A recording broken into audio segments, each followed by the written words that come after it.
जय श्री कृष्णा, राधे राधे। दोस्तों मैं आप सभी को डेली लड्डू गोपाल की सत्य लीला कथाएं सुनाती हूँ। आज मैं फिर से आपको आश्चर्य कर देने वाली लीला कथा सुनाऊंगी, जिसे सुनकर आज की लीला कथा घटी है इस्कॉन मंदिर में। हमारे लड्डू गोपाल, हमारे प्यारे ठाकुर जी, इनकी लीलाओं का, इनके चमत्कारों का जितना भी बखान किया जाए, जितना गुणगान किया जाए कम है। हमारे लड्डू गोपाल कब किसी अपना बना लें, इस बात का किसी को कोई पता नहीं। आज की लीला कथा आपके हृदय को स्पर्श करेगी। आपकी आंखें लड्डू गोपाल के प्रेम में नम हो जाएंगी। इस घटना से आप यह जान पाओगे कि आपके लड्डू गोपाल, आपके ठाकुर जी आपसे कितना प्रेम करते हैं। तो कृपया आपसे निवेदन है, वीडियो को पूरा अवश्य देखिएगा। आज की लीला कथा है पश्चिम बंगाल में रहने वाले राहुल जी की। राहुल जी कहते हैं, मेरी उम्र 25 से 26 वर्ष है। मैं बहुत ही गरीब परिवार से हूँ। राहुल जी कहते हैं, मेरे परिवार में मेरे मम्मी पापा, मेरी दादी और मैं हूँ।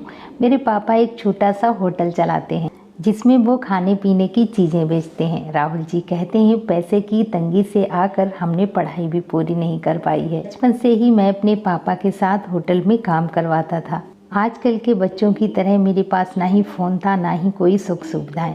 मुझे तो बस अपने पापा की मदद करनी थी। मैं प्रत्येक दिन अपने पापा के साथ होटल पे काम करने के लिए चला जाता था और शाम को ही उनके साथ घर वापस आता था। इस बीच मुझे पूजा पाठ का या लड्डू गोपाल से जुड़ी सेवा के बारे में कोई भी जानकारी नहीं थी। मैं इन सब चीज़ों से, पूजा पाठ से बहुत दूर था। साथ ही मुझे यह भी पता नहीं था कि मेरे लड्डू गोपाल, भगवान श्री कृष्ण मुझ पर ऐसी कृपा करेंगे और वो मुझे अपना भक्त बना लेंगे। ऐसा तो मैंने कभी भी सपने में भी नहीं सोचा था। आजकल सभी YouTube पर वीडियो देखकर बहुत कुछ सीख जाते हैं, पर मेरे पास तो फ़ोन ही नहीं था जो मैं वीडियो देख पाता और कुछ सीख पाता। मेरे घर पे एक ही फ़ोन था जो मेरे पापा के पास रहता था। जी कहते हैं, एक दिन की बात है कि दोपहर में हम घर आकर खाना पीना खाकर मैं और पापा दोनों लोग लेटे हुए थे। तभी मेरा मन हुआ कि मैं पापा का फ़ोन लेकर उसमें कुछ देखूं। मैं पापा से फ़ोन मांगकर उसमें वीडियो देखने लगा। यह घटना आज से 7-8 महीने पहले की है। राहुल जी कहते हैं, मैंने 7-8 महीने पहले ही लड्डू गोपाल की लीला कथा सुनी, उनके दर्शन किए YouTube पर। लीला कथा सुनने के बाद मुझे इतना अच्छा महसूस हो रहा था, मुझे इतना अच्छा लगा लीला कथा सुनने के बाद, कि उसके बाद मैं रोज 1-2 लीला कथा लड्डू गोपाल की सुनता था। राहुल जी कहते हैं कि अब तो मेरा प्रत्येक दिन का रूटीन बन चुका है कि मैं दुकान पर ही पापा से फ़ोन लेकर और लड्डू गोपाल की सत्य लीला कथाएं सुनता हूँ। राहुल जी कहते हैं कि मुझे पता ही नहीं था कि मेरे जीवन में अचानक से ऐसा बदलाव क्यों आया। मैं जिस भगवान को जानता तक नहीं था, मुझे जिस भगवान के बारे में कुछ भी पता नहीं था, आज मेरे लिए वह सब कुछ बन चुके हैं। लड्डू गोपाल की लीला कथा सुनते सुनते मेरे मन में इतनी श्रद्धा भक्ति बढ़ गई है कि मेरे लिए वो पूरी दुनिया है। मैं खुद ही समझ नहीं पा रहा हूँ कि मुझे क्या हुआ है। समय बीतता रहा, मेरे मन में लड्डू गोपाल के प्रति श्रद्धा भक्ति बढ़ती गई। अब तो लड्डू गोपाल मेरे दिल में इस कदर बस चुके थे कि वो मेरी पूरी दुनिया, मेरा सब कुछ थे। अगर एक दिन भी मैं ठाकुर जी की सत्य लीला कथा नहीं सुनता था तो मुझे अधूरा अधूरा सा लगता था। राहुल जी कहते हैं कि अगर मुझे दिन में टाइम नहीं मिलता था तो मैं रात में ठाकुर जी की लीला कथा जरूर सुनता था। मैं ठाकुर जी की लीला सुनते सुनते लड्डू गोपाल से जुड़ चुका था। मैं ठाकुर जी की लीला कथा सुनकर मन में यह सोचा करता था कि हे मेरे गोविंद, हे मेरे कृष्ण कन्हैया, एक बार मुझे भी वृंदावन बुला लो। और मैं मन ही मन सोचा करता था कि काश मैं भी एक बार वृंदावन धाम जा पाता, काश मैं एक बार अपने बांके बिहारी के दर्शन कर पाता। कुछ ही समय के बाद मेरा मन बहुत ही व्याकुल रहने लगा। पता नहीं क्यों मुझे ऐसा लगता था कि मैं लड्डू गोपाल को अभी अपने घर लेकर आऊं और उनकी सेवा पूजा करूं। मुझे पता था कि अगर मैं लड्डू गोपाल को अपने घर लेकर आऊंगा तो मुझे उनकी सेवा पूजा सब कुछ मुझे ही करना पड़ेगा। साथ में ही मैं यह भी सोचता था कि मैं तो काम पे चला जाऊंगा और फिर मेरे छोटे से कन्हैया की सेवा कौन करेगा। लेकिन फिर भी मैं उनकी सेवा करना चाहता था। मेरा मन इतना व्याकुल था ठाकुर जी के बिना कि मैं खुद को रोक ही नहीं पा रहा था। राहुल जी कहते हैं, मेरा पूरा परिवार मांसाहारी है। मेरे घर में सभी लोग नॉनवेज खाते थे, पर जब से मैंने लड्डू गोपाल की सत्य लीला कथा सुनना स्टार्ट किया, मुझे ऐसा लगता था कि ये सब खाना बहुत ही गलत है, मुझे ये सब नहीं खाना चाहिए। इस बारे में मैंने कई बार अपनी मम्मी को भी बताया। मैंने अपनी मम्मी से कहा कि मम्मी आप मेरे लिए सात्विक भोजन बना दीजिए, मुझे मांस मछली ये सब नहीं खाना। इस बात पर मेरे मम्मी और पापा दोनों ही मुझ पे गुस्सा करते। मेरे पापा मुझसे कहने लगे कि तुम इतने बड़े पंडित कब से बन गए हो कि मांसाहार छोड़ करके अब तुम सात्विक भोजन करोगे। पर उनकी बातों का मेरे पास कोई भी जवाब नहीं था, मैं चुपचाप रहता था। मेरे मम्मी पापा ने मेरी बात नहीं मानी, उन्होंने नॉनवेज खाना नहीं छोड़ा, पर मैंने नॉनवेज खाना पूरी तरह से छोड़ दिया था। कुछ दिन बीतने के बाद मैंने फिर से अपने मम्मी पापा से बात की, मम्मी आप सभी लोग नॉनवेज छोड़ दो ना, मुझे अपने घर पे लड्डू गोपाल लाने हैं। पर इस बार भी मेरे मम्मी पापा ने मना कर दिया।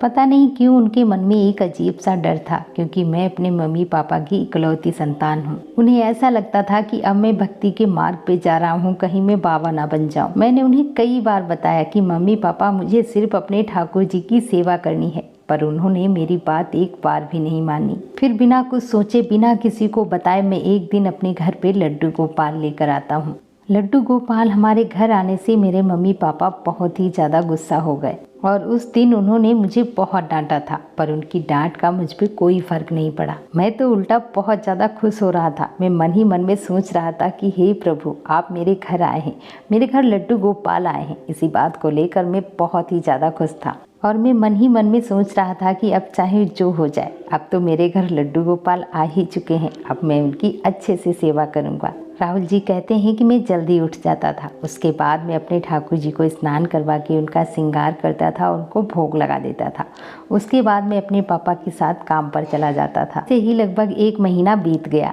लड्डू गोपाल से मेरा लगाव और भी गहरा हो चुका था और मैं मन में यही सोचता था कि काश एक बार मैं वृंदावन जा पाता और फिर वहां जाकर मैं बांके बिहारी के दर्शन कर पाता। फिर मैं सोचा करता था कि हम जैसे गरीब लोगों के लिए वृंदावन धाम जाना नामुमकिन है और ऊपर से मेरे मम्मी पापा भी हमें सपोर्ट नहीं कर रहे थे और ना ही मेरे पास इतने पैसे थे कि मैं वृंदावन धाम जा पाता। लेकिन मैं यूट्यूब पर लड्डू गोपाल की सत्य लीला कथा अवश्य सुनता था। एक दिन मैंने चैनल पर ही लड्डू गोपाल का वीडियो देखा कि पश्चिम बंगाल में ही एक इस्कॉन मंदिर है। तो मैंने यह सोच लिया कि अगर मैं वृंदावन धाम नहीं जा सकता तो मैं यहीं इस्कॉन मंदिर में ठाकुर जी के दर्शन कराता हूँ। राहुल जी कहते हैं कि वीडियो के माध्यम से ही मायापुर के संपूर्ण इस्कॉन मंदिर के दर्शन किए। मेरे अंदर से यह आवाज आ रही थी कि राधा माधव मुझे बुला रहे हैं। यह बात मैंने अपनी मम्मी से कही, पर मम्मी मुझ पे गुस्सा करने लगी। मेरे पापा भी मुझसे गुस्सा हो गए और कहने लगे कि तुम यह सब क्या कर रहे हो। पहले तो तुम लड्डू गोपाल घर पे लेके आए, उसके बाद तुम्हें कहीं वृंदावन जाना होता है, कहीं तुम्हें इस्कॉन मंदिर जाना होता है। यह सब करके तुम साधु महात्मा बनने वाले हो क्या। राहुल जी कहते हैं मेरे पापा का ऐसा बर्ताव, उनका मुझसे इस तरह से बात करना मुझे बहुत ही बुरा लगा, पर मैं फिर भी चुपचाप सब सुनता था क्योंकि मेरे पास इसका कोई भी जवाब नहीं था। मेरे पापा ने मुझे झुंझलाकर कह दिया कि तुम्हें जहाँ जाना है जाओ, जो भी करना है करो, पर एक बात हमेशा ध्यान रखना, तुम्हें मैं पैसे बिल्कुल भी नहीं दूंगा। राहुल जी कहते हैं अपने पापा के मुंह से यह बात सुनकर मैं एकदम से सन्न रह गया। मैं बहुत ही ज्यादा डर गया, पर मेरे मन में यह बात कहीं ना कहीं अवश्य थी कि मेरे लड्डू गोपाल, मेरे राधा माधव हर परिस्थिति हर स्थिति ठीक कर देंगे, चाहे कुछ भी हो। पर मैं अब इस्कॉन मंदिर जरूर जाऊंगा और फिर से मैंने इस्कॉन मंदिर जाने का निश्चय किया। तभी मैं अपनी जेब में देखता हूँ कि मेरे पास सिर्फ 800 रुपये थे। मैं सिर्फ वही 800 रुपये लेकर मायापुर के इस्कॉन मंदिर के लिए फिर से निकल जाता हूँ। राहुल जी कहते हैं कि मैंने इस बार अपने मम्मी पापा से पूछा ही नहीं कि मैं इस्कॉन मंदिर जाऊंगा, बस मैंने उन्हें बता दिया कि मैं इस्कॉन मंदिर जा रहा हूँ और वहाँ पर एक दिन रुकने के बाद मैं दूसरे दिन वापस आ जाऊंगा। मेरे मम्मी पापा मुझसे गुस्सा थे, इसीलिए गुस्से में उन्होंने भी मुझसे कुछ नहीं कहा। मैंने भी इस बात पर ज्यादा ध्यान नहीं दिया और मायापुर के लिए निकल गया। मैं अपने साथ अपने लड्डू गोपाल को भी लेकर गया था, क्योंकि मुझे पता था कि मैं अपने छोटे से कन्हैया को अगर घर पे छोड़ के जाऊंगा तो पता नहीं उनकी कोई सेवा करेगा भी या नहीं। इसीलिए मैं अपने लड्डू गोपाल को इस तरह से घर में अकेला छोड़कर नहीं जा सकता था। मायापुर के इस्कॉन टेम्पल पहुंचा। अच्छे से मैंने दर्शन किए, अपनी राधा माधव के दर्शन किए, अपने लड्डू गोपाल के साथ पूरा इस्कॉन टेम्पल घूमा। मुझे अपने लड्डू गोपाल के साथ इस्कॉन टेम्पल में एक अलग ही अनुभूति हुई। मायापुर के पास पड़ोस में जितने भी मंदिर थे सभी के दर्शन किए। मैंने संध्या आरती के दर्शन किए। दिन भर में घूम घूम कर बहुत ही ज्यादा थक गया था, इसीलिए मैंने रात को थोड़ा भोजन किया और भोजन करने के बाद मैं सो गया। मैं सुबह जल्दी उठ गया। उसके बाद मैंने ठाकुर जी की मंगला आरती के दर्शन किए।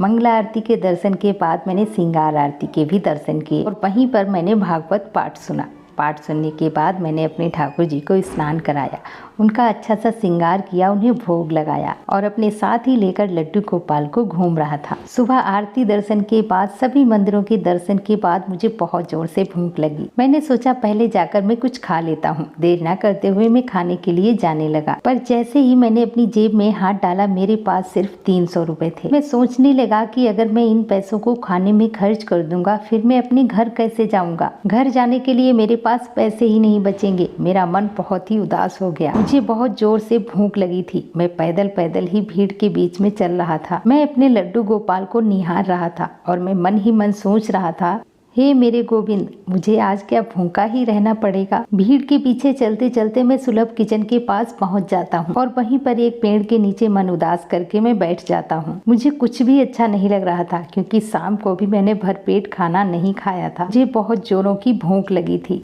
मैंने एक वीडियो में देखा था कि भगवान अपने दरवाजे पर किसी भी भक्त को भूखा नहीं रहने देते। फिर मुझे भूखा रहना क्यों पड़ रहा है? मुझे ठाकुर जी की नगरी में भी क्या आज भूखा रहना पड़ेगा? मैं अपने लड्डू गोपाल को अपनी गोद में लेकर निहार रहा था और मन में यही सब बातें सोच रहा था और यह सब बातें सोच सोच कर मेरी आंखें नम हो रही थीं। पेड़ के नीचे मैं मन उदास करके बैठा था। तभी मेरे जीवन में एक आश्चर्य कर देने वाली घटना घटी। राहुल जी कहते हैं मैं मन उदास करके पेड़ के नीचे बैठा था, तभी एक भैया जी आकर मेरे पास बैठते हैं। भैया जी मुझसे बिल्कुल अपरिचित हैं, पर उनका स्वभाव इतना अच्छा, इतना मिलनसार था। कुछ ही देर उनसे बात करते करते मेरी अच्छी दोस्ती हो गई। मैं यह बात खुद ही समझ नहीं पा रहा था। मेरी गोद में लड्डू गोपाल को देखकर बहुत ही प्रसन्न हो जाते हैं और मुझसे कहने लगे, यह आपके ठाकुर जी हैं, आप इनकी सेवा करते हो? अरे वाह, आपके तो लड्डू गोपाल बहुत ही सुंदर हैं। क्या मैं आपके लड्डू गोपाल को एक बार अपनी गोद में ले सकता हूँ?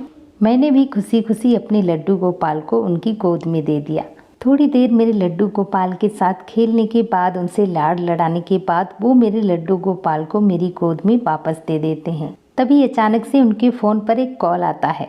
वो मुझसे कहते हैं, भाई तुम बैठो, मुझे घर जाना है। तभी वह वहाँ से जाने लगे। तभी थोड़ी दूर जाने के बाद वो दौड़कर दोबारा मेरे पास आते हैं और मुझसे कहते हैं कि भाई तुमने कुछ खाया है कि नहीं? मैंने सिर हिलाकर उनसे कहा कि नहीं खाया है। तभी उन्होंने अपनी जेब में हाथ डाला और मुझे एक कूपन निकाल के दिया। अभी रात के 10 बज रहे हैं, तुम इस कूपन को लेकर सुलभ किचन में जाकर लाइन में खड़े हो जाओ।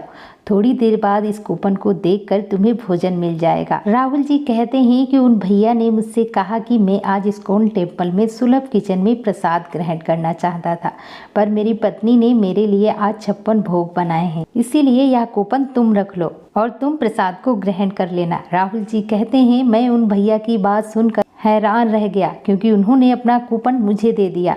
मैं हैरान होकर उन भैया की तरफ देखने लगता हूँ। तभी वो भैया मुझसे जो कहते हैं उसे सुनकर मैं और भी हैरान रह गया। भैया मुझसे कहते हैं कि मुझे आपको देखकर ऐसा लगता है कि आप यहाँ मायापुर के नहीं हैं, आपको यहाँ के बारे में कुछ भी नहीं पता। मैं आपको बता दूं, यहाँ से थोड़ी दूर और आगे जाने के बाद आप किसी से भी पूछ लेना कि अन्नदान किचन कहाँ पर है। वहाँ पर आपको भोजन मिल जाएगा, वो भी दोनों पहर, वो भी बिल्कुल मुफ्त। आप वहाँ पर जाकर भोजन ग्रहण कर सकते हैं। राहुल जी कहते हैं कि भैया ने यह बात कही, उसके बाद उनके चेहरे पर एक अलग ही तेज, एक अलग ही चमक थी और वो मुस्कुराते हुए मुझसे कहने लगे कि अब तो आपको यहाँ रुकने में कोई दिक्कत नहीं है ना, आप जब तक चाहें आप मायापुर में रुक सकते हैं, दोपहर का भोजन ग्रहण कर सकते हैं, आपको कोई परेशानी नहीं होगी और खूब यहाँ पे राधा माधव के दर्शन कीजिए। उसके बाद आप अपने घर चले जाना। और मुस्कुराकर वो वहाँ से चले जाते हैं और जाते हुए उन्होंने मुड़कर एक बार मेरे बाल गोपाल की तरफ देखा। मुस्कुराकर उन्होंने मेरे बाल गोपाल को स्पर्श किया और वहां से चले गए। मैं भी उस कूपन को लेकर सुलभ किचन की लाइन में लग गया और उस दिन मैंने भरपेट भोजन प्रसाद ग्रहण किया। राहुल जी कहते हैं कि उस दिन मैं प्रसाद ग्रहण करते टाइम पे अपनी आंखों के आंसू को नहीं रोक पा रहा था, क्योंकि इस समय के बाद मैं यह समझ चुका था, वह कोई और नहीं मेरे लड्डू गोपाल ही थे, वो कृष्ण कन्हैया ही थे। क्योंकि अगर वह ठाकुर जी नहीं होते तो वह मेरे मन की बात कैसे जान लेते, क्योंकि मैंने अपने बारे में वहाँ पर किसी को नहीं बताया था और कोई भी मुझे वहाँ पर नहीं जानता था। मेरे मन में क्या दुविधा चल रही है, क्या समस्या है, यह सब उन्हें कैसे पता होता। वह मेरे हाथ में कूपन पकड़ा के जा सकते थे। उन्होंने मेरे कुछ बिना बताए ही मेरे मन की स्थिति को कैसे जान लिया। मेरे मन में चल रहे सारे सवालों के जवाब उन्होंने क्यों दिए। उन्होंने क्यों मुझे समझाया कि निःशुल्क भोजन कहाँ मिलेगा, मुझे कहाँ रहना है, कहाँ खाना है, यह सारी चीजें उन्होंने मुझे क्यों बताई। मेरे लड्डू गोपाल के अलावा और कोई नहीं जान सकता। राहुल जी कहते हैं कि प्रसाद ग्रहण करने के बाद मैंने दोबारा राधा माधव के दर्शन किए। वहाँ पर मैंने दोनों आंखों में आंसू भर के, जी भर के अपने राधा माधव के दर्शन किए। हे मेरे श्री हरि, हे मेरे गोविंद, तुम मेरे लड्डू गोपाल के स्वरूप में हमेशा मेरे साथ रहना और जब तक मैं इस जगत संसार में हूँ तब तक मैं आपकी सेवा करता रहूँ, ऐसा मुझे आशीर्वाद दीजिए, मुझ पर इतनी कृपा कीजिए प्रभु। राहुल जी कहते हैं यह घटना कुछ ही महीनों पहले की है। राहुल जी कहते हैं कि मैंने बहुत ही ज़्यादा सत्य लीला कथा सुनी है। अगर मैं शायद ये सत्य लीला कथाएं ना सुनता तो मेरे लड्डू गोपाल मुझे कभी नहीं मिलते। जिस तरह से मंदिरों में जाकर ठाकुर जी के दर्शन करना सौभाग्य की बात है, उसी तरह से आप सभी भक्तों की लीलाएं सुनना और सुनाना मेरे सौभाग्य की बात है। राहुल जी आपका बहुत बहुत धन्यवाद जो आपने लीला कथा शेयर की। सभी अपना साथ और प्यार ऐसे ही बनाए रखना। दोस्तों, सुना आपने, ठाकुर जी कब किसको अपना बना ले इसका किसी को भी कोई पता नहीं है। बस हमें सच्चे दिल से ठाकुर जी की भक्ति करनी चाहिए, उनकी सेवा पूजा करनी चाहिए। आप देखना, आपके लड्डू गोपाल, आपके कन्हैया आपके साथ हैं, हमेशा आपके साथ लीलाएं करेंगे। तो दोस्तों, एक बार प्रेम से बोलो लड्डू गोपाल की जय, वृंदावन बांके बिहारी लाल की जय। जय जय श्री राधे।